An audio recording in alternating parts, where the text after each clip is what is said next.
நம்முடைய ஒவ்வொரு வழியையும், நம்முடைய ஒவ்வொரு பாதையும் அழகா டிசைன் பண்ணி ஆண்டவர் நடத்தும். ஆச்சரியமா இருக்கும்.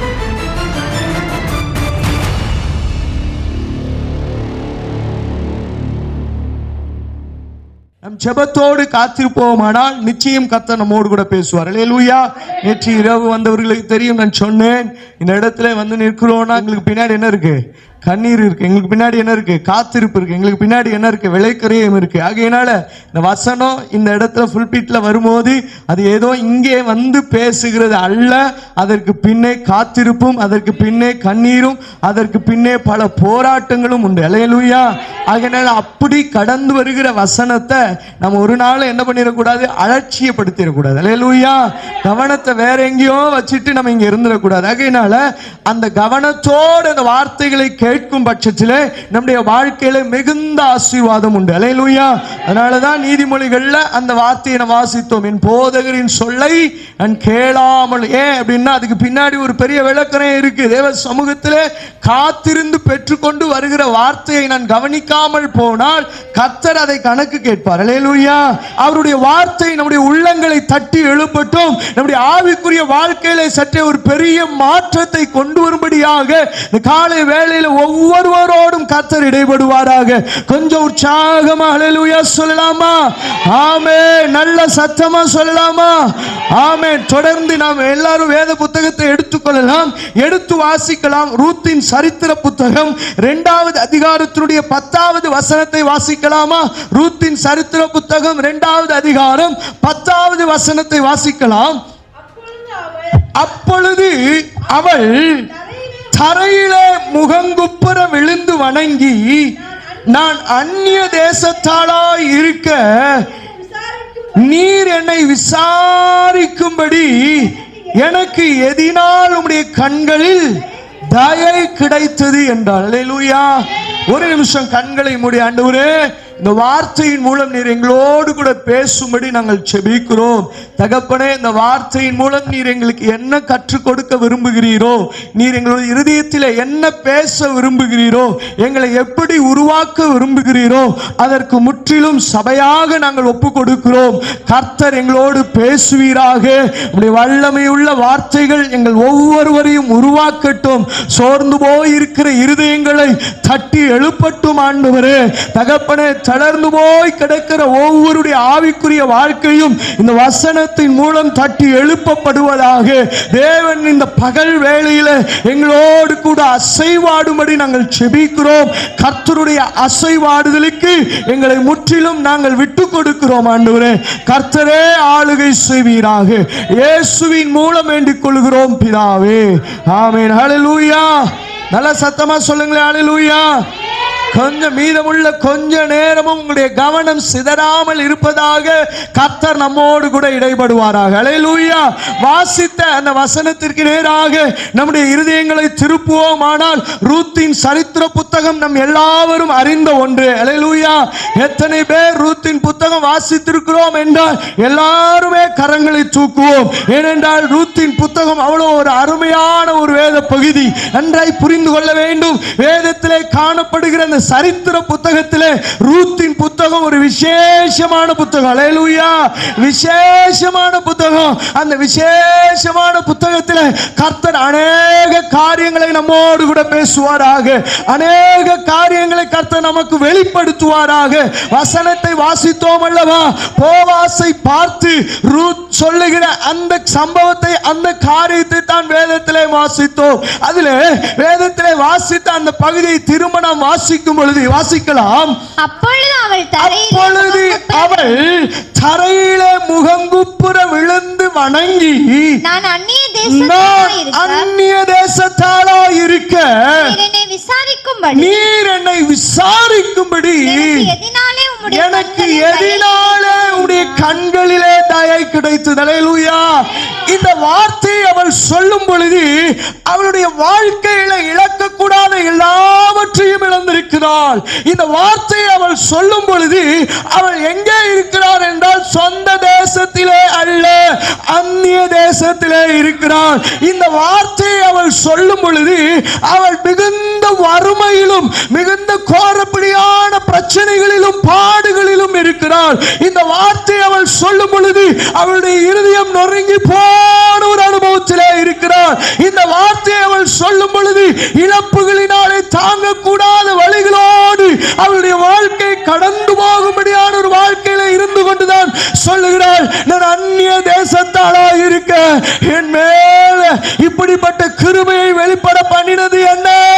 ஹல்லேலூயா. முன்னே நீங்களும் நானும் அப்படிப்பட்டவர்கள் தான். ரூத்தை போலதான் முன்னே நீங்களும் நானும் ஒரு காலத்தில் தேவனுக்கு அப்பாற்பட்டு தேவனுக்கு தூரமா இருந்தவர்களாக இருந்த நாம் நம் மேல தேவனுடைய கண்களில் இருந்து தயை கிடைச்சது. அல்லேலூயா, ஆமென், அல்லேலூயா. சொல்லுங்களேன். நல்லா புரிஞ்சுக்கணும், நல்லா புரிஞ்சுக்கணும். பல நேரம் தேவன் நமக்கு தருகிற எல்லாமே தயதான். பல நேரம் அந்த தயை, அந்த கிருபை நம்முடைய வாழ்க்கையில வெளிப்படுகிறதுக்கு நம்ம என்ன செய்தோம்? ஒன்னும் செய்யல. என்ன செஞ்சோம்? ஒண்ணுமே செய்யல. சபைக்கு வர்றதுனால அந்த தயை வெளிப்பட்டுச்சா? இல்ல. வேதத்தை வாசிக்கிறதுனால அந்த தயை வெளிப்பட்டுச்சா? இல்ல. இது ரெண்டுமே நமக்கு முன்னே தெரியாது. நம்ம தூரமா இருந்தோம். இன்னைக்கும் சில நேரம் தூரமா இருக்கலாம். அல்லேலூயா, அல்லேலூயா.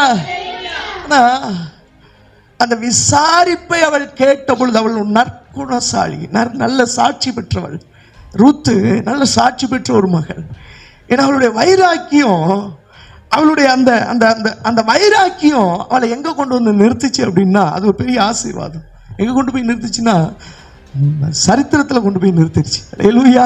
இன்றைக்கு ரூத்தை பத்தி பேசுறோமே, ஒரு புறஜாதியான ஒரு ஸ்திரீ. இன்னைக்கு சபைக்குள்ள பேசுறோமே, புறஜாதியான ஒரு ஸ்திரிய இயேசுடைய வம்ச வரலாறுடைய பட்டியலே ஆண்டவர் எழுதி வச்சிட்டாரு. அல்லேலூயா, அல்லேலூயா. ஒன்னே ஒண்ணுதான், வைராக்கியம்.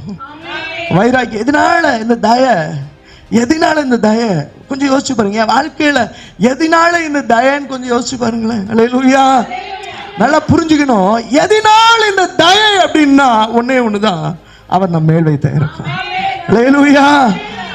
நான் தேடி வரலங்க, இயேசுவை நான் தேடி போகல, அவர் தான் என்ன தேடி வந்தார். கொஞ்சம் யோசிச்சு பாருங்க. அவர் என்ன தேடி வரலன்னா இந்த தயை மேல விழுந்திருக்காது. அல்லேலூயா. இந்த தயை மேல விழுந்திருக்காதே. கொஞ்சம் யோசிச்சு பாருங்களேன். அந்நிய தேசத்தால் வைராக்கியம் ஒன்னே ஒண்ணுதான் அவளுக்கு இருந்துச்சு, நான் உங்க கூட வர்றேன், அவ்வளவுதான். உம்முடைய தேவன் என்னுடைய தேவன். நீ எங்க சாகுறியோ, நீ எங்க மறிக்கிறியோ அங்க நானும் மறிப்பேன். நீ எங்க அடக்கம் பண்ணப்படுறியோ அங்க நானும் அடக்கம் பண்ணப்படுவேன். இனி எனக்கு மோவாபல்ல, இனி எனக்கு இஸ்ரவேல் தேசம் தான். அல்லேலூயா. பாருங்க அந்த வைராக்கியத்தை போவாஸ் அறிந்திருந்ததுனால வந்து விசாரிக்கிறாரு. இது வரைக்கும் ஒரு வேளை அந்த விசாரிப்பு அவளுக்கு கிடைக்காம இருந்திருக்கலாம். அல்லேலூயா. அந்த விசாரிப்பு அவளை யாரும் விசாரிக்காமல் இருந்திருக்கலாம் இல்லையா? அந்த விசாரிப்பு அவளுக்கு கிடைத்த உடனே அவள் தரையிலே முகங்குப்புற விழுந்து வணங்கி சொல்ற வார்த்தை தான், நான் அந்நிய தேசத்தாளா இருக்க. அல்லேலூயா. சிறுவேலுடைய பிரமாணங்கள் ரொம்ப பயங்கரமா இருக்கும் இல்லையா? அதுல அந்நிய தேசத்தாளா ஒருத்தர் வரும்போது அவளை எப்படிதான் பார்ப்பாங்க இல்லையா? கொஞ்சம் யோசிச்சு பாருங்க. கணவன் இல்லை, மாமனார் இல்லை, சொந்த பந்தங்கள் இல்லை. யார் மட்டும் தான் கூட இருக்கா? நகோமி மட்டும்தான் இருக்கா. மாமியாருக்காக தன்னுடைய வாழ்க்கையை இழந்துட்டு வந்தான்னா அது ஒரே ஒரு ஆள்னா ரூத் மட்டும்தான். அல்லேலூயா. ரூத் மட்டும். ஓர்பால் ஓடிட்டா, ஆனா ரூத் ஓடணும்னு விரும்பல. அல்லேலூயா. ஏன்னா ஆச்சரியப்பட, என்ன அன்பு இது இல்லையா? என்ன அன்பு. அப்போ நகோமி எப்படி இருந்திருப்பா? இந்த அன்பு வெளிப்படுதுன்னா நகோமி எப்படி இருந்திருப்பா? மாமியார் சும்மா இல்லையா, அவங்களும் பயங்கரமானது இல்லையா? அல்லேலூயா. நல்லா புரிஞ்சுக்கணும். இந்த தயை எனக்கு கிடைக்கணும்னா எனக்குள்ள சில வைராக்கியங்கள் உண்டாகணும். அல்லேலூயா. இந்த தயை எனக்கு கிடைக்கணும், நான் தேவன் மேல அன்பு செலுத்தணும். நல்லா புரிஞ்சுக்கணும். ரூத் சொல்றா, இந்த தயா என் மேல கிடைக்கிறது நான் என்ன செஞ்சேன்? நான் அந்நிய தேசத்தாலே, நான் இஸ்ரவேல் கூட கிடையாது, நான் யூதர்கள் ஒரு இனத்தால் கூட கிடையாது, நான் அந்நிய தேசத்தாளா இருக்க இந்த தயா எனக்கு எப்படி கிடைச்சது? இந்த தயா, அல்லேலூயா. ஆண்டவர் பாருங்க, இந்த தயா ஆண்டவர் கிடைக்க வச்சாரு.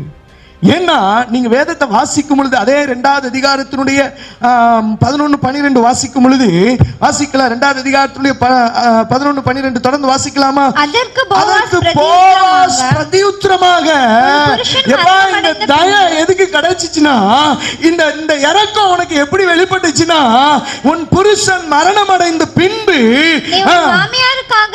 நீ உன் மாமியாருக்காக செய்ததும் உன் தகப்பனையும் உன்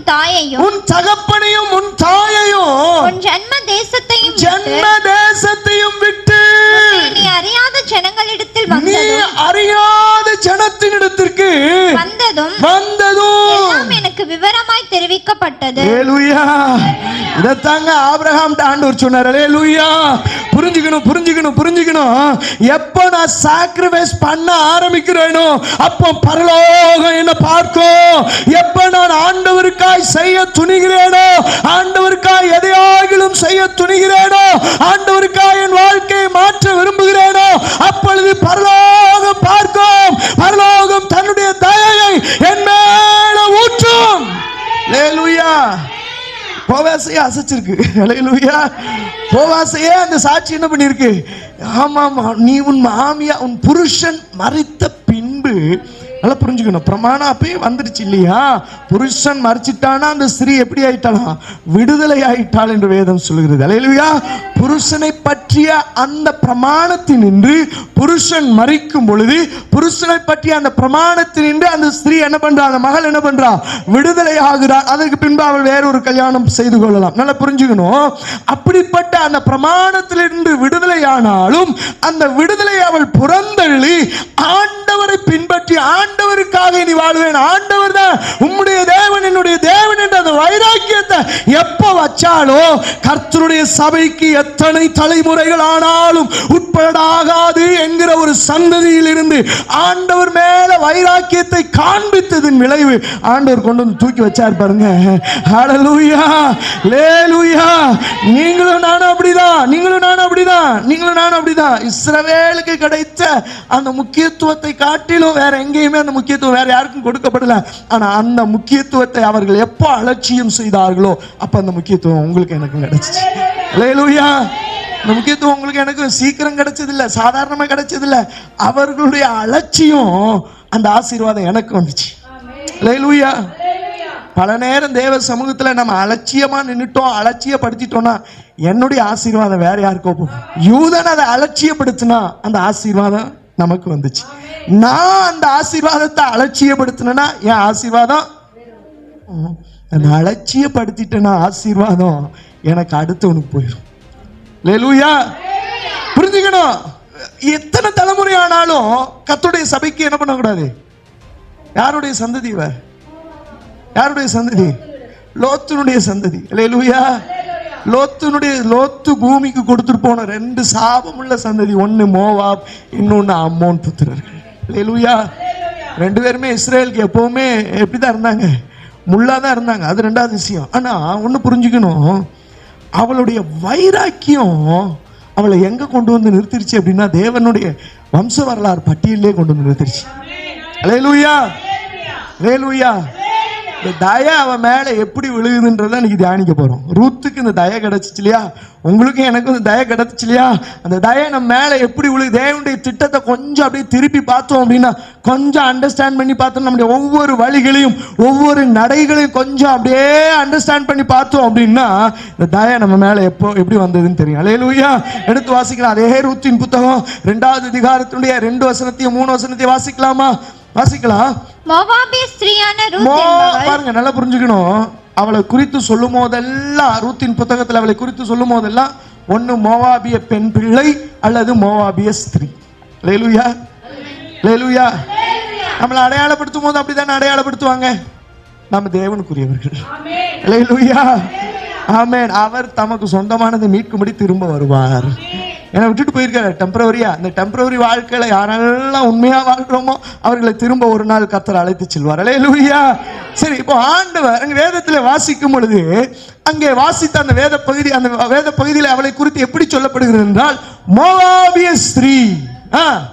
மோவாபிய ஸ்திரியான ரூத் என்பவள் நகோமியை பார்த்து நான் வயல்வெளிக்கு போய் யாருடைய கண்களில் எனக்கு தயை கிடைக்குமோ அவர் பிறகு கதிர்களை பொறுக்கிக் கொண்டு வருகிறேன் என்றார். அதற்கு இவள் என் மகளே போ என்றாள். அவள் போய் வயல்வெளியில் அறுக்கிறவர்களின் பிறகு பொறுக்கினாள். தற்செயலாய், அதுதாங்க கிருபை. அல்லேலூயா. தற்செயலா என்று சொல்லப்படுகிறது, அதுதான் தயவு. ஆண்டவரே நடத்துறார் பாருங்க. நீ என் மேல வைத்த வைராக்கியத்தை நான் பார்த்தேன். நீ என் சமூகத்தில் என்னிடத்துல சொன்ன அந்த வார்த்தைகள் ஒவ்வொன்றையும் நான் கவனித்தேன். ஆகையினால இஸ்ரவேல் என் ஜனத்தை போல நீயும் என் ஜனம், நீயும் என்னுடைய குமாரத்தி என்று சொல்லி ஆண்டவரே நடத்துகிறதை நம்மால் பார்க்க முடியும். அவள் ஒரு காரியத்தை மாமியிடம் சொல்லுகிறார். நான் போய் யாருடைய கண்களில் எனக்கு தயை கிடைக்கிறதோ அவர்களுடைய தோட்டத்திலே கதிர்களை பொறுக்குகிறேன் என்று சொன்னபோது தற்செயலாய் அவள் சென்ற இடம் எது தெரியுமா? போவாசுடைய வயல்வெளி. அல்லேலூயா. புரியுதா? ஆண்டவருடைய திட்டத்தின்படி ஆண்டவருக்காய் வைராக்கியமாய் நீங்கள் வாழ்வீர்கள். ஆனால் கர்த்தர் உங்களை நடத்துகிற வழி என்பது மிகுந்த ஆசீர்வாதம் உள்ள ஒரு வழி, மிகுந்த ஆசீர்வாதம் உள்ள ஒரு வழி. ஆண்டவர் பாருங்களேன், அழகா வேற எந்த தோட்டத்துக்கு போனாலும் தயா கிடைச்சிருக்காது. வேற எந்த தோட்டத்துக்கு போனாலும் அல்லேலூயா. நம்மள சில நேரம் சபைக்கு நடத்துறதும் அப்படிதான், இதுவும் ஒரு சபை நடத்துதல் அப்படிதான். அல்லேலூயா. போவாஸ் இதுதான் எதை குறிக்குது? சபைக்கு உரியதா. ஆண்டவர் எங்க தான் கொண்டு போறார்? ரூத்தை சபைக்கு கொண்டு போறார். அல்லேலூயா. இதுவும் ஒரு தயதான். அல்லேலூயா. பாருங்க, அவள் எடுத்த ஒரே ஒரு வைராக்கியம் தான், எடுத்த ஒரே ஒரு வைராக்கியம் அவளை ஆண்டவர் பார்க்கிறாரு. அப்ப ஆண்டவரே ஆச்சரியப்பட்டார். ஏன்னா ஒரு புறஜாதியான ஒரு ஸ்திரீ இப்படி ஒரு வைராக்கியமான வார்த்தையை சொல்றாருன்னு பரலோகம் கொஞ்சம் கவனிச்சிருச்சு. பரலோகத்துக்கு ஒரு கூடுதல் பொறுப்பு ஒன்று வந்துருச்சு. என்னது? ரூத்தை கவனிக்கிறது. அல்லேலூயா. ஏன்னா ரூத்தோடைய சிச்சுவேஷன் என்னன்னு நான் சொல்லிட்டேன். ரூத்தோடைய சிச்சுவேஷன் கணவனை இழந்தவள், மாமனாரை இழந்தவள், சொந்த பந்தங்களை இழந்தவள், தேசத்தை இழந்தவள். இப்பொழுது கைம்பெண்ணாய் தன் மாமியோடு வந்து குடியிருக்கிறாள். இப்போ என்னதான் ஆகணும்? வேலை செஞ்சாதான் சாப்பாடு. பாருங்க, வேலை செய்யாம இருக்கிறதுக்கு விரும்பல. மாமியாரால ஒரு வேலை செய்ய முடியாம ரொம்ப வயதான பெண்மணியா இருக்கலாம். அந்த வயதான பெண்மணி போனா அந்த வயதான பெண்மணி செத்து போச்சுன்னா இவளுக்கு யார் ஆதரவு? யாருமே இல்லை. அதை கூட பொருட்படுத்தாமல் சொல்றா, இனி உன் தேசம் தான் என் தேசம். அல்லேலூயா. நீ எங்க மறிச்சு அடக்கம் பண்ண போற, அங்கேயே நானும் செத்துக்கிறேன். நீ உன்னை விட்டு போற விஷயத்தை குறித்து நீ என்கிட்ட பேசாத. இந்த வைராக்கியத்தை பரலோகம் பார்த்துச்சு. பரலோகம் அந்த வைராக்கியத்தை கனப்படுத்தணும்னு விரும்புச்சு. பரலோகம் அந்த வைராக்கியத்தை எப்படி கனப்படுத்துச்சு நான் முடிவில் பார்ப்போம். நல்லா புரிஞ்சுக்கணும். ஆண்டவரே நடத்துறார் தற்செயலா. இந்த தற்செயல் சாதாரணமான விஷயம் கிடையாது. வேதத்துல நீங்க தற்செயலா எப்படின்னு பார்த்தீங்கனாலே அது சும்மா சாதாரணமான விஷயம் கிடையாது. நல்லா புரிஞ்சுக்கணும். தற்செயலாய் அவள் சென்ற இடம் போவாசுடைய வயல். அல்லேலூயா. தய ஆண்டவர் எப்படி நடத்துறான்றதை பார்த்து புரிஞ்சுக்க முடியும். அல்லேலூயா. நம்முடைய ஒவ்வொரு வழியையும், நம்முடைய ஒவ்வொரு பாதையும் அழகா டிசைன் பண்ணி ஆண்டவர் நடத்துறார். ஆச்சரியமா இருக்கும். நின்று கொஞ்சம் நேரம் அப்படி நின்று அப்படி சுத்தி பார்த்து உங்க சூழ்நிலையெல்லாம் பார்த்து உங்க வாழ்க்கையெல்லாம் யோசிச்சு பார்த்து அப்படி நின்று பாருங்களேன். ஆண்டவர் நடத்தி வந்த பாதைகளை நினைக்கும் போது கண்ணீர் தான் வருமே தவிர வேற ஒன்றும் வராது. அல்லேலூயா. நல்லா புரிஞ்சுக்கணும். இந்த தய ஆண்டவர் கிடைக்க பண்ணுகிறதுக்கு எப்படி அழகா கொண்டு வராருன்னா, எங்க கொண்டு போறாரு? போவாசுடைய வயல்வெளிக்கு போனாதான் அந்த தய வெளிப்படும். அல்லேலூயா. ஆண்டவரே நடத்துறாரு. போய் வீட்டுல மாமிகிட்ட சொல்லிட்டான். மாமிகிட்ட சொன்னதுக்கு அப்புறம் கிளம்பிடுவோம், நம்ம வெளியில போயிட்டு ஏதாவது ஒரு தோட்டத்தை தேடுவோம்னா இந்த பெண் பிள்ளையுடைய இருதயம் எப்படி அடிச்சுக்கும்? நம்ம இப்படி பிச்சை எடுக்கிற நிலைமைக்கு வந்துட்டோமோ இல்லையா? பல நேரம் அப்படிதான். ஆண்டவரிடத்துல நாங்கள் ஆரம்பத்தில் ஒரு தீர்மானம் எடுத்தோம். என்ன தெரியுமா? ஜீவனுக்கு நஷ்டமே வந்தாலும் பரவாயில்ல, யார் இடத்துலையும் கையை ஏந்த மாட்டோம். ஜீவனுக்கு நஷ்டமே வந்தாலும் பரவாயில்ல, யார் இடத்துலையும் நீங்க வேலை கொடுத்தா செய்யறேன். யார்ட்டையும் போயிட்டு சாப்பாட்டுக்காக கடனா வாங்கவே. அல்லேலூயா. அடுத்த தீர்மானம், செத்து இந்த வீட்டுக்குள்ளே கிடந்தாலும் பரவாயில்ல, பட்னியா செத்து கிடந்தாலும் பரவாயில்ல, யார்கிட்டையும் போய் என்ன பண்ண மாட்டோம். அப்படிப்பட்ட சூழ்நிலையெல்லாம் வந்துச்சு. சூழ்நிலையை கடந்து வந்தோம். அல்லேலூயா. கடந்து வந்தோன்றதை காட்டிலும் கடக்க வச்சார் அவர். அல்லேலூயா. ஆமா, நல்லா புரிஞ்சுக்கிங்க. ரேஷன் கடையில் 1 ரூபா, 1 கிலோ அரிசி எவ்வளோதான் அன்னைக்கு? 1 ரூபா தான். அந்த 1 ரூபா அரிசியை வாங்க முடியாத சூழ்நிலையெல்லாம் எங்கள் வாழ்க்கையில் இருந்துச்சு. ஒரு நாள் இரவு, சாட்சியாய் சொல்றதுனால அது என்னுடைய ஆவிக்குரிய வாழ்க்கை பிரயோஜனமா இருக்குன்னு, ஏன்னா அது கர்த்தர் நடத்துனதுனால சொல்றேன். வீட்டில் அரிசி வாங்குறது கூட பணம் கிடையாது. எவ்வளோ? 20 ரூபா கூட கிடையாது. ஏன்னா அன்னைக்கு 20 ரூபா தான். 20 கிலோ அரிசி 20 ரூபா தான். அந்த 20 ரூபா பணம் கூட இல்லாமல் மிகுந்த வேலை இல்லை, பணம் இல்லை. இவ 1.5 வயசு இருக்கும் நினைக்கிறேன். எத்தனை வயசு? 1.5 வயசு இருக்கும். அவளுக்கு ஒரு 3.5 வயசு. ஏன்னா 2 வருஷம் டிஃப்ரெண்ட்னால சின்ன குழந்தைங்க. என்ன செய்யுதுன்னு தெரியல, பணம் இல்லை. எங்கள் அம்மா கிட்ட கேட்டால் கிடைக்கும், அம்மாகிட்ட கேட்கறதுக்கு விருப்பம் இல்லை. இன்னும் அம்மாகிட்ட நான் ஒரு நாள் பணம் கேட்டதே இல்லை. என்னுடைய ஜீவிதத்திற்காக நான் என்ன பண்ணல, ஒரு நாளும் கேட்கக்கூடாதுன்னு ஒரு வைராக்கியம். அவங்க வீட்லையும் கேட்கக்கூடாது, என் வீட்லையும் கேட்கக்கூடாது. அல்லேலூயா. ஆண்டவர் நடத்தினா நடத்திட்டோம், இல்லைன்னா இப்படியே இருப்போம் இப்படின்ற ஒரு வைராக்கியத்தில் வாழ்ந்தோம். இந்த ஒரு நாள் சாப்பாட்டுக்கு வழி இல்லை, ஒன்றும் இல்லை, எதுவுமே இல்லை, வீட்டில் எதுவுமே இல்லை. என்ன பண்ணுறது? ஒரு 20 ரூபாய்க்கு அரிசியாவது வாங்கி சமைச்சா சாப்பிடணுமே, அதுக்கும் காசு இல்லை, வேலையும் இல்லை, காசும் இல்லை. என்ன பண்ணுறதுன்னு சொல்லிட்டு எல்லாம் தூங்கினதுக்கப்புறம் எனக்கு நல்ல ஞாபகம் இருக்குது. அந்த ரோட்டுக்கு மேலே இருக்கிற படிக்கட்டில் உட்காந்து அப்படியே அழறேன், ஆண்டவரே அப்படின்னு சொல்லி அழறேன். ஏன்னா நான் பட்னியாக கிடப்பேன், பிள்ளைகள் இருக்குமான்னு தெரியாது, ஆண்டவரே அப்படின்னு சொல்லி வேதனையோடு தேவ சமூகத்தில் அப்படியே உட்காந்து நைட்டு 12 மணிக்கு அந்த ரோட்டில் உட்காந்து அழுதுட்டு இருக்கிறேன். ரோட்டில் உட்காந்து அல்லேலூயா எல்லாம் புரிஞ்சுக்கிங்க. அழுதுட்டு இருக்கும்போது ஆண்டவர் சொன்னார், உன் பர்ஸ் எடுத்து பாரு என்று சொன்னார். நான் வேகமாக என்ன பண்ணுறேன்னா போயிட்டு பர்ஸை எடுத்து பார்க்குறேன். இல்லை ஆண்டவர் எதுவும் வச்சிருப்பாரோ, தூதனுக்கு அனுப்பிச்சு விட்டு ஒரு அப்பத்தை கொடுத்தாரு, அது மாதிரி நமக்கும் வச்சிருப்பாரு அப்படின்னு சொல்லி போய் எடுத்து பார்த்தா ஒன்றும் இல்லை. எனக்கு இன்னும் அழுக வந்துடுச்சு. நம்மளை ஏமாத்து, நம்ம இறுதியாக நம்மளாம் ஒன்று சொல்லுதே அப்படின்னு சொல்லி ரொம்ப அழ ஆரம்பிச்சோம். ஏன்னா ஆண்டவர் சொல்றாரு, மறுபடியும் பர்ஸை எடுத்து பாரு. எல்லாத்தையும் எடுத்து கொட்டுறேன், இப்பயும் இல்லை. அல்லேலூயா. இப்போ எனக்கு சந்தேகம் வந்துச்சு, ஆண்டவர் தான் பேசுறாரா, நம்ம இருதயம் எப்படி நொறுங்கிறத வேற பார்த்துட்டு சிரிக்கிறாரா அப்படின்னு சொல்லிட்டு எனக்குள்ள இன்னும் ரொம்ப வேதனை ஆயிடுச்சு. ரொம்ப அழ ஆரம்பிச்சிட்டேன். அது என்னன்னா, ஒரு ஏமாற்றம் வரும்போது ஒரு அழுகை தன்னாலே என்ன பண்ண ஆரம்பிச்சிடும், வந்துடும் இல்லையா? அப்படி அழுதுகிட்டே இருக்கிறேன். ஆண்டவரே போதும், இதுக்கு மேலே என்னால் முடியாது, இன்னையோட போனால் உசுறு போகட்டும், இல்லைன்னா இருக்கட்டும் அப்படியே. அல்லேலூயா. ஆனால் ஆண்டவர் சொல்றாரு, மறுபடியும் சொல்லுவார், பர்ஸ் எடுத்து பாரு அப்படின்னு.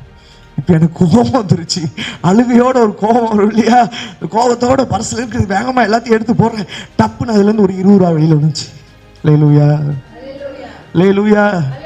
2 முறை தேடி எடுத்ததுல என்ன இல்லை, பணம் இல்லை. ஆனால் 3ஆவது முறை தேடி எடுக்கும்போது உள்ள இருந்து என்ன விழுந்துச்சு, 20 ரூபா விழுந்துச்சு. வேகமாக காலையில் விடிஞ்சது உடனே போயிட்டு 20 கிலோ அரிசியை வீட்டுக்கு வாங்கிட்டு வந்து கொடுத்தேன். அல்லேலூயா.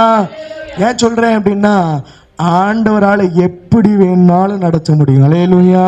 அன்னைக்கு அந்த 20 ரூபா தான் எனக்கு தேவைப்பட்டுச்சு. அந்த 20 ரூபா கூட இல்லாமல் இருந்திருக்கிறேன். அந்த 20 ரூபா அன்னைக்கு எனக்கு தேவைப்பட்டுச்சு. அந்த 20 ரூபாய் ஆண்டவர் கொடுத்தார். நீ என்ன கேட்ட? தந்துட்டேன். அல்லேலூயா. பல நேரம் நம்முடைய தேவைக்கு கொடுப்பார், அதுக்கு ஸ்தோத்திரம் பண்ணுங்க. பாருங்க, நகோமியும் ரூத்தும் பட்னியா தான் இருந்திருப்பாங்க. மேபி அவள் சொந்த பந்தங்கள் எல்லாம் அவளை அலட்சியப்படுத்தி இருக்கலாம். ஏன்னா அவளே சொல்றா, நான் கசப்போட வந்திருக்கிறேன், நான் தேவனை விட்டுட்டு நான் எங்க போயிட்டேன், மோவாபிய தேசத்துக்கு போயிட்டேன், அங்க நல்லா இருக்குன்னு நினைச்சு போனேன். இப்ப இழப்பு, தேவ சமூகத்தை விட்டு எங்க போனாலும் இழப்பு நிச்சயம். தேவ சமூகத்தை விட்டு, தேவனுடைய வீட்டை விட்டுட்டு எங்க போனா, மோவாப் தேசத்துக்கு போனா இழப்பு நிச்சயம். இழந்தா எல்லாத்தையும் இழந்தா. திரும்ப வரும்போது, போகும்போது சந்தோஷத்தோட போயிருக்கலாம், திரும்ப வரும்போது கண்ணீரோட வந்தா, கசப்போடு வந்தா. என்னை மாறான்னு சொல்லுங்கன்றா. நகோமின்னு சொல்லாதீங்க, மாறான்னு சொல்லுங்க. கசப்போடு வந்திருக்கிறேன் நான், சர்வ வல்லவர் எனக்கு கசப்பை கட்டளையிட்டார் என்று சொல்லுகிறார். அந்த 2வது அதிகாரத்தில் ஆரம்பிக்கும் போது தான் சொல்றா, இப்படியே நம்ம பட்னியா இருந்துட வேண்டாம், அதனால நான் எங்கேயாவது போறேன், ஏதாவது வயல்வெளிகளை கொஞ்சம் பறக்கிட்டு வரேன், அதை வச்சு நம்முடைய ஜீவிதத்தை ஓட்டுவோம் என்று சொல்லும் போது ஆண்டவர் பரலோகம் பார்க்குது. அப்பா, இவ என் முன்னாடி செய்த அந்த வைராக்கியம், என் முன்னாடி சொன்ன வார்த்தைகளை பரலோகம் பார்த்ததினால பரலோக ரூத்தை குறித்து கரிசனை உள்ள ஒரு இதயத்தோடு மாறுகிறது. ரூத்தை தன்னுடைய குமாரத்தியாக அங்கீகரிக்கிறது. காரணம், அவர்கள் நடுவில் இருந்து நீ பிரிந்து வந்தால் அப்பொழுது நான் உன்னை குமாரத்திகளாகவும் குமாரர்களாகவும் ஏற்றுக்கொள்வேன் என்று சொன்ன தம்முடைய வார்த்தை நினைவு கூர்ந்தார். குமாரத்தியான ரூத்த பரலோகம் இப்ப வாட்ச் பண்ணுது. இப்போ ரூத்த ஆண்டவரே நடத்துறாரு. எங்க போகணும் தெரியுமா? நீ தற்செயலாக அல்ல, தேவனே நடத்துறாரு. நீ எங்க போகணும்னா போவாசுடைய வயல்வெளி. காரணம், நீ போவாசுடைய வயல்வெளிக்கு போனாதான், நீ தேவ சபைக்கு போனாதான் அங்கதான் உன்னுடைய ஆசீர்வாதம் இருக்கிறது. அல்லேலூயா. ஆண்டவரே அப்படி நடத்துறாரு. ரூத் ஆண்டவர் நடத்துறாரு. அவளுடைய கண்களுக்கு போவாசனுடைய வயல்வெளிகளை காமித்தார். அந்த தயை கிடைக்கிறதுக்கு அவள் எடுத்த தீர்மானம் மட்டுமே காரணம். அல்லேலூயா. எடுத்து வாசிக்கலாம். ரூத்தின் சரித்திர புத்தகத்தில் 1வது அதிகாரத்துடைய 15 - 17 வரை உள்ள வசனங்களை வாசிக்கும் பொழுது அப்பொழுது அவள் வாசிக்கலாம். அப்பொழுது அவள், இதோ உன் சகோதரி தன் ஜனங்களிடத்துக்கும். என்னவா நகோமி சொல்றா, ஒரு பால் போயிட்டாள, அவளை நானும் அனுப்பிச்சு விட்டேன், அவளும் ஜனத்துக்கு போயிட்டாள, தகப்பன் வீட்டுக்கிட்ட போயிட்டாள, தன் தேவர்கள் இடத்துக்கும் திரும்பி போய்விட்டாளே. பாத்தீங்களா? உன் ஜனத்தின் இடத்திற்கும் தன் தேவர்களிடத்திற்கும் திரும்பி போய்விட்டாளே. போயிட்டாள. ரெண்டே விஷயம், உன் ஜனத்திட்டையும் அவளுடைய கடவுள்கிட்டையும் போயிட்டாள. நீயும் உன் சகோதரின் பிறகே திரும்பி போ என்றாள். எங்க சகோதரி பின்னாடி போனீனா உன் வாழ்க்கை உனக்கு பிடிச்ச மாதிரி வாழலாம்ல. ஆப்பர்ச்சுனிட்டி. அல்லேலூயா. ஏற்றுக்கொள்வதற்கு அவளுக்கு முழு அதிகாரம் உண்டு. அவள் சொல்கிற வார்த்தையை கவனித்தோமானால் வாசிக்கலாம். அதற்கு ரூத், அப்பொழுது அதற்கு ரூத், நான் உம்மை பின்பற்றாமல் உம்மை விட்டு திரும்பி போவதை குறித்து என்னோட பேச வேண்டாம். என்னவா? என்னோட பேச வேண்டாம். பேச சாக போற கிழவி சொல்லுது, நான் இனி எத்தனை நாள் உயிரோடு இருப்பேன் எனக்கு தெரியாது, அதனால உன் சகோதரி பின்னாடி நீயும் போயிட அப்படின்னு சொல்லும் போது அவள் சொல்றா, நான் உன்னை பின்பற்றாமல் திரும்பி போவதை குறித்து நீ என்னோட பேச வேண்டாம். ஒண்ணு, நீர் போகும் இடத்திற்கு நானும் வருவேன். நீ போகும் இடத்திற்கு நானும் வருவேன். 2, நீர் தங்கும் இடத்திலே நானும் நீ எங்க தங்குறியோ அங்கதான் நானும் தங்குவேன். 3, உம்முடைய ஜனம் என்னுடைய ஜனம். 4, உம்முடைய தேவன் என்னுடைய தேவன். 5, நீர் மரணமடையும் இடத்தில் நானும் மரணமடைவேன். 6, அங்கே அடக்கம் பண்ணப்படுவேன். 7, மரணமே அல்லாமல் ஒன்றும் உம்மை விட்டு பிரித்தால் கர்த்தர் அதற்கு சரியாகவும் அதற்கு அதிகமாகவும் செய்ய கடவர் என்றார். 8 காரியம். அல்லேலூயா. இந்த 8 வார்த்தையும் பரலோகம் கவனிச்சுச்சுங்க. பரலோகம் கவனிச்சதுனால பரலோகத்துக்கு இப்ப கூடுதல் பொறுப்பு. ரூத் அனுப்பிச்சு விடணும், ரூத்தை பாதுகாக்கணும். ரூத் எல்லாவற்றையும் இழந்துட்டு வந்திருக்கிறாளே, எல்லாவற்றையும் இழந்து எனக்காக வந்திருக்கிறாளே என்று சொல்லி பரலோகம் காமிச்சு ஆண்டவரே பார்த்தார். உன்னுடைய தேவன் என்னுடைய தேவன் சொன்னால அதை கனப்படுத்தணுமேன்னு சொல்லி ரூத்தை நேர ஆண்டவர் அனுப்பிச்சு விட்டார். அல்லேலூயா. அந்த தய அவளை எங்க கொண்டு போய் நிறுத்திச்சு தெரியுமா? அவள்கிட்ட இருந்த உண்மையை கொஞ்சம் பாருங்களேன். அதே ரூத்தின் புத்தகம் 2வது அதிகாரம் 6வது வசனத்தை வாசிக்கும் பொழுது வாசிக்கலாம். அறுக்கிறவர்கள் கண்காணியாக வைக்கப்பட்ட அந்த வேலைக்காரன் பிரதியுத்தரமாக, இவள் மோவாப் தேசத்திலிருந்து நகோமியோடு கூட வந்த மோவாபிய பெண் பிள்ளை. மோவாபிய ஸ்திரீ, மோவாபிய பெண் பிள்ளை. என்ன உண்மைன்னா, தானா போய் எங்கேயாவது போய் பறக்கிற கூடாது. அந்த கண்காணியான இடத்துல போய் பர்மிஷன் கேட்டா, நான் அது பின்னாடி கொஞ்சம் பொறுக்கிக்கிட்டுமா? அல்லேலூயா. பின்னாடி போய் உத்தரவாதி யாருதான் அங்க தோட்டத்துக்கு? கண்காணி தான். அந்த கண்காணிட்ட பெர்மிஷன் கேட்கிறேன், நான் கொஞ்சம் பறக்கிக்கிட்டுமா? அவன் என்ன சொல்றான்? அவள் சாட்சியை குறித்து அந்த தேசமே அறிஞ்சிருந்தது, அதனால சொல்றான் பறக்கிக்க. ஓ, எஜமான் வராரு, எஜமான்ட்ட சொல்றாரு. அல்லேலூயா. எஜமான்ட்ட சொல்றாரு. இவன் அந்த ஸ்திரீ மோவாபிய பெண் பிள்ளை. 2 இடத்துல நல்லா புரிஞ்சுக்கணும்.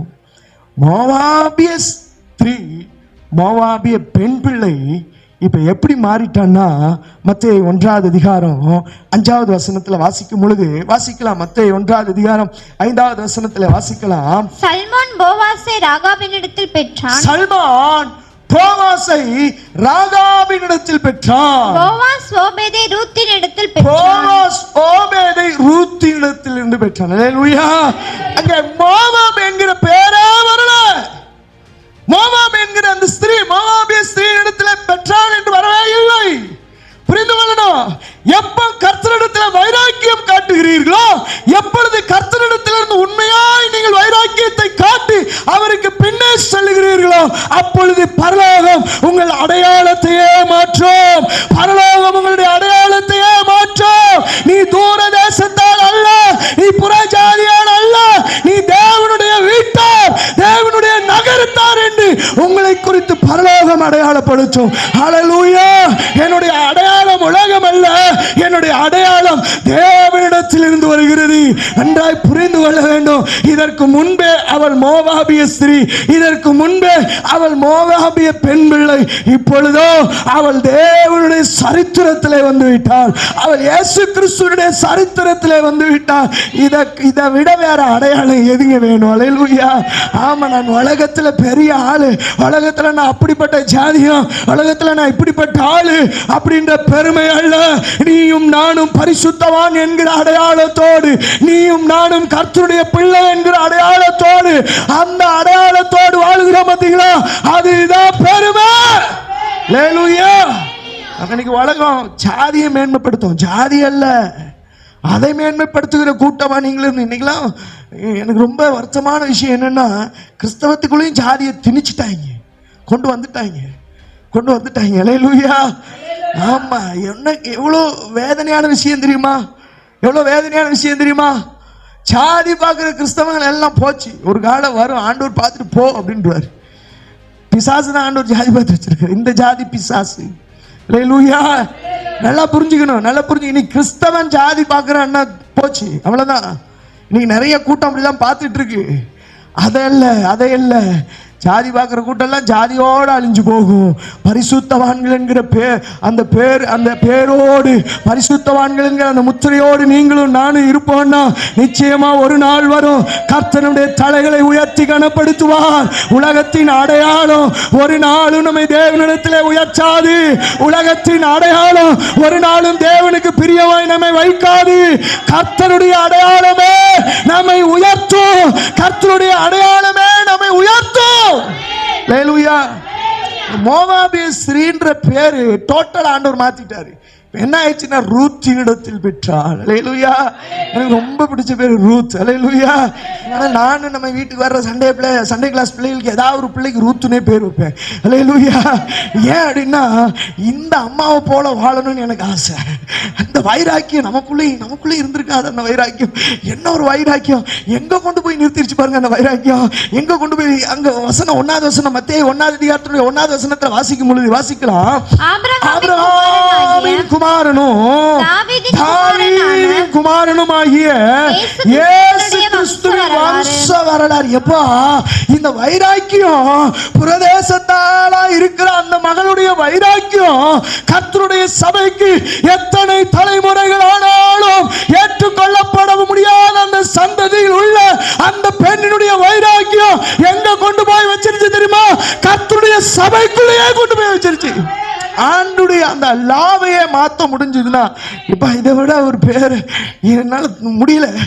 ஏன்னா ஆண்டுடைய லாவையே மாற்ற வச்சிருச்சு. பாருங்களேன், இந்த லா எவ்வளவு பெரிய விஷயம். ஆண்டுடைய லா அவ்வளவு சீக்கிரம் எங்கேயுமே ஆண்டவர் மாத்திருக்க மாட்டார். சில இடத்துல மாத்திருக்கிறாரு. ஆண்டுடைய லாவை மாற்ற வச்சதுல பெருமை இவளுக்கு ரொம்ப இருக்கு. அவன் சொல்ல முடியல, எனக்காக அப்பா லாவையே மாத்தினாரு. ஹல்லேலூயா. அந்த ஒண்ணுதான் அந்த வைராக்கியம். இந்த வைராக்கியம், உங்க தேவன் தான் என் தேவன். அந்த வைராக்கியத்தை பரலவங்க பார்த்து ஆடிச்சு, நட்டிங்கிருச்சு. பரலவங்க லாப மாத்திரா என் பிள்ளை என்கிட்ட வந்துருச்சு. அல்லேலூயா. கொண்டு போய் எங்க தூக்கி வச்சாரு தெரியுமா? மோவாப்ன்ற அந்த பெண் பிள்ளைன்ற, மோவாபிய பெண் பிள்ளைன்ற அந்த மோவாப்ன்ற அடையாளத்தை அழிச்சிட்டு இப்ப எங்க இருந்து எங்க தூக்கி வச்சார் தெரியுமா? ஆபிரகாமின் குமாரனும் தாவீதின் குமாரனுமாய் இருக்கிற இயேசு கிறிஸ்துவின் வம்ச வரலாறு என்கிற அந்த அட்டவணையில கொண்டு போய் வச்சிட்டாரு. அடையாளம் என்ன தெரியுமா? இயேசு கிறிஸ்துவின் வம்ச வரலாறில் நிற்கிறார். இதுதான் அடையாளம். அல்லேலூயா. அல்லேலூயா. நீங்களும் நானும் அப்படிதான். முன்னே நாமளும் அப்படிதான் இருந்தோம். நம்முடைய அடையாளம் வேற, நம்முடைய அடையாளம் வேற. அந்த அடையாளத்தை அழித்து தேவ பிள்ளை என்கிற அடையாளத்தை உங்களுக்கு எனக்கு ஆண்டவர் கொடுத்தார். அல்லேலூயா. ஆமா, எடுத்து வாசிக்கலாம். எபேசியர் 2வது அதிகாரம் அது முதல் 5 வசனங்களை வாசிக்கும் பொழுது, எபேசியர் 2வது அதிகாரத்தினுடைய முதல் 5 வசனங்களை வாசிக்கலாமா? வாசிக்கலாம். அக்கிரமங்களினாலும் நம்முடைய அடையாளத்தை பாருங்க. நம்முடைய அடையாளம் எது தெரியுமா? அக்கிரமங்களினாலும் பாவங்களினாலும் மரித்தவர்களாய் இருந்த உங்களை உயிர்ப்பித்தார். அவைகளில் நீங்கள் முற்காலத்தில் இவ்வுலக வழக்கத்திற்கேற்றபடியாகவும் கீழ்ப்படியாமையின் பிள்ளைகளிடத்தில் இப்பொழுது கிரியை செய்கிற ஆகாயத்து அதிகார பிரபுவாகிய ஆவிக்கேற்றபடியாகவும் நடந்து கொண்டீர்கள்.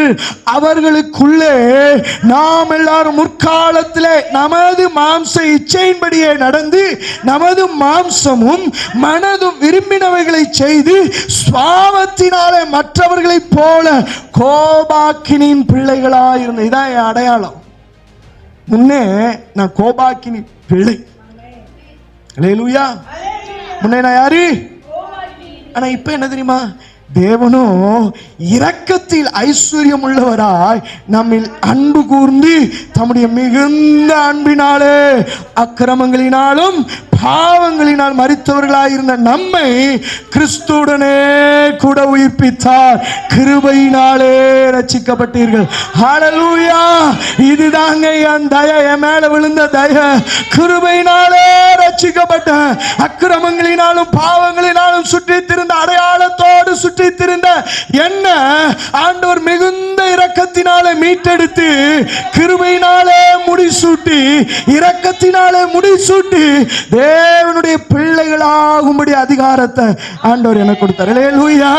இதுதாங்க கிருபை. அல்லேலூயா. என் அடையாளம் உலகத்திற்குள்ளே தேவ கோபத்திற்குள்ளே ஆளான அடையாளமாய் இருந்தேன். கோபாக்கினின் பிள்ளை என்கிற அடையாளத்திலே வாழ்ந்த என்ன ஆண்டவர் மீட்டெடுத்து தேவ பிள்ளை என்கிற அதிகாரத்தை கொடுத்தார். இந்த கிருபை எனக்கு கிடைச்சது பாருங்க. இதை விட வேற என்னங்க வேணும்? அல்லேலூயா. ஆனா இந்த வாழ்க்கையை வெறுத்து, இந்த வாழ்க்கையை உதாசீனப்படுத்தி இன்றைக்கு பல பேர் தேவனை விட்டு பின்னே தூரம் போகிற நபர்கள் உண்டு. புரிந்து கொள்ள வேண்டும் தேவ பிள்ளைகளே, புரிந்து கொள்ள வேண்டும். உதாசீனப்படுத்துவதற்கு இது சர்வசாதாரணமாய் கிடைத்த வாழ்க்கைகள். உங்களுக்காகவும் எனக்காகவும் கிறிஸ்துவின் ரத்தம் சிந்தப்பட்டு இருக்கிறது. உங்களுக்காகவும் எனக்காகவும் கிறிஸ்துவின் ரத்தம் சிந்தப்பட்டு இருக்கிறது. மேலான ஒரு வாழ்க்கையை விட்டு விட்டு போவதற்கு ஒரு நாள் இதயத்தில் இடம் கொடுக்க கூடாது. அல்லேலூயா. அல்லேலூயா. புரிஞ்சுக்கணும். ஆதியாகமம் 3ஆம் அதிகாரம் அதனுடைய 9வது வசனத்தை வாசிக்கும் பொழுது நம்ம மேல வச்ச அந்த அன்பின் வெளிப்பாடு கொஞ்சம் வாசிக்கும் பொழுது புரிந்து கொள்ள முடியும். வாசிக்கலாமா? 9வது வசனத்தை வாசிக்கலாமா? அப்பொழுது தேவனாகிய கர்த்தர் ஆதாமை கூப்பிட்டு நீ எங்கே இருக்கிறாய் என்றார். ஆண்டவருக்கு தெரியாதா ஆதாம் பாவம் செஞ்சிட்டான்னு? ஆண்டவருக்கு தெரியாதா ஆதாம் விழுந்து போயிட்டான்னு? அல்லேலூயா. நம்மளை நேசித்ததின் விளைவு அங்கலாய்க்கிறார், தேடி வர்றாரு இல்லையா? நான் தேடி போகவில்லை, என்ன தேடி பரிசுத்தவான் பாடினார் இல்லையா? புரிஞ்சுக்கணும். நீங்களும் நானும் தேடி போகல அந்த அன்பை, நம்மளை தேடி தான் அந்த அன்பு வந்துச்சு. நீங்களும் நானும் அக்கிரமத்தினாலும் பாவத்தினாலும் மரித்தவர்கள் என்று அறிந்தே நம்மை தேடி அந்த அன்பு வந்துச்சு. அல்லேலூயா. ஆதாம் பாவம் செய்தான் என்று அறிந்தும் அந்த அன்பு வருது. எங்க தெரியுமா? ஆமா, தோட்டத்துக்குள்ள உலாவிட்டு வருது. தோட்டத்துக்குள்ள உலாவி கொண்டு வருகிறது அந்த அன்பு. எப்படியாக ஆதாம் என்கிட்ட வந்து, ஆண்டவரே நீங்க சொன்ன காரியத்துக்கு மாறா செஞ்சுட்டேன், மன்னிச்சிருங்கன்னு சொல்லி ஓடி வந்துட மாட்டானோன்னு சொல்லி அந்த ஏக்கத்தோடு வருகிறார். ஆதாமே நீ எங்கே இருக்கிறாய்? அல்லேலூயா. அன்புக்கு ஈடு இணையே இல்லைங்க. பாவம் செஞ்சுட்டான்னு தெரியும், விழுந்து போயிட்டான்னு தெரியும், தோட்டத்துக்கு போகாம தவிர்த்திருக்கலாம். அவன் நான் சொன்னது கேட்கலையே, கோவப்பட்டு போயிருந்திருக்கலாம். இல்லைங்க, தேடி வந்தாருங்க. உங்களையும் என்னையும் தேடி வந்து மீட்டுக் கொள்ளும்படியாக, உங்களுக்காகவும் எனக்காகவும் சிலுவையில தேடி வந்து ரத்தத்தை சிந்தி உங்களையும் என்னையும் மீட்டுக் கொள்ளும்படியாக மரண பரியந்தமும் தம்மை தாழ்த்தினார். இந்த ஏக்க குரலை பல நேரம் நீங்க வாசிச்சீங்கன்னா புரிய முடியும். என்ன தெரியுமா? ஆண்டவர் கேட்கிறாரு, ஆதாமே அந்த இடத்துல உங்க பேரை போட்டு கேட்டு பாருங்களேன். ஆதாமே எங்க இருக்கிறா என்று சொல்லி கேட்ட பொழுது அந்த அங்கலாய்ப்பின் குரல் வெளிப்பட்டது, அந்த அன்பு நிறைந்த குரல் வெளிப்பட்டது.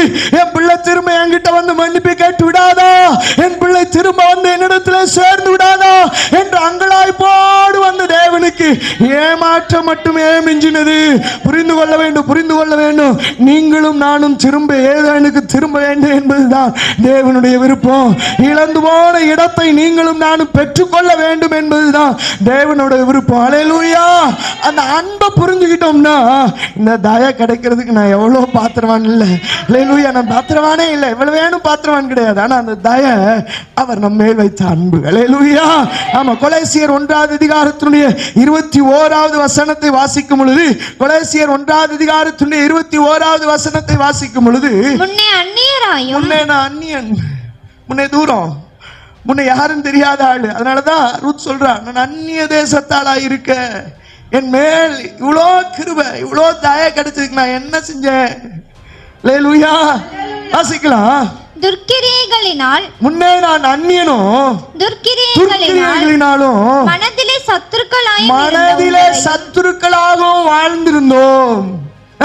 உங்களையும் பரிசுத்தராகவும். அந்த தயை என்ன தெரியுமா? அந்நிய துர்க்கிரியை உள்ள பங்குள்ள மனுஷன் சத்ருவா வாழ்ந்த என்ன இப்ப ஆண்டவருடைய தயை எப்படி மாத்துச்சு தெரியுமா?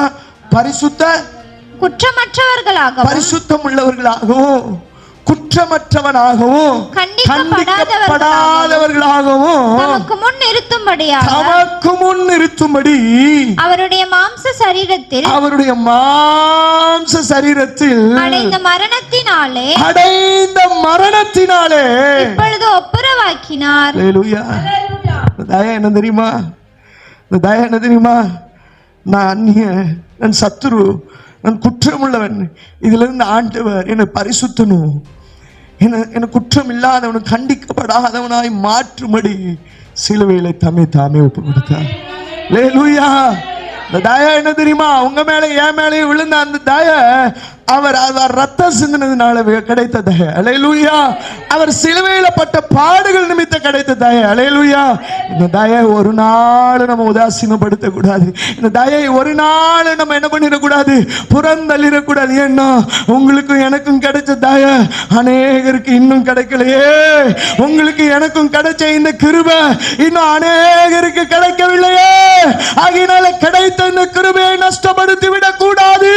கிடைத்த இந்த கிருபையை புறந்தள்ளி விடக்கூடாது. அல்லேலூயா. ரூத்துடைய புத்தகம் 2வது அதிகாரத்தினுடைய 10வது வசனத்துக்கு திரும்பி வருவோமானால் வாசிக்கலாம். ரூத்துடைய புத்தகம் 2வது அதிகாரத்தினுடைய 10வது வசனத்துக்கு திரும்ப வருவோமானால் வாசிக்கலாம். அப்பொழுது அவள் தரையிலே முகங்குப்புற விழுந்து வணங்கி, நான் அந்நிய தேசத்தாளா இருக்கிறேன், நான் ரொம்ப தூரத்தில் உள்ள ஒரு மனுஷன், உன் இனத்தால் கூட கிடையாது, நான் அந்நிய தேசத்தாளா இருக்க நீர் என்னை விசாரிக்கும்படி எனக்கு எதனாலே உம்முடைய கண்களில் தயை கிடைத்தது என்றால். ஏன் அந்த கிருபை? ஏன் அந்த கிருபை? முழங்கால் படிக்கலாமா? ஏன் அந்த கிருபை? எஸ்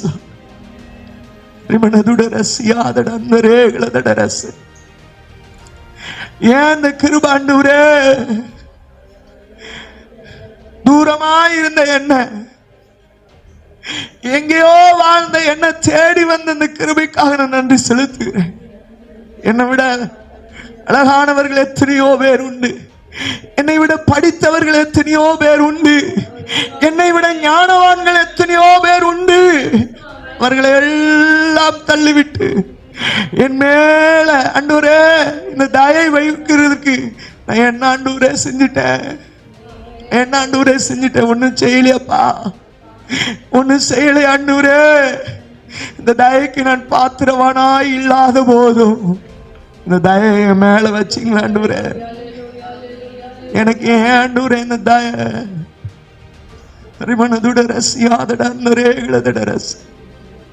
மேல் தயை வைத்த கர்த்தர் சொல்லுகிறது, உங்களுக்காக அவர் ரத்தம் சிந்தி இருக்கிறார்.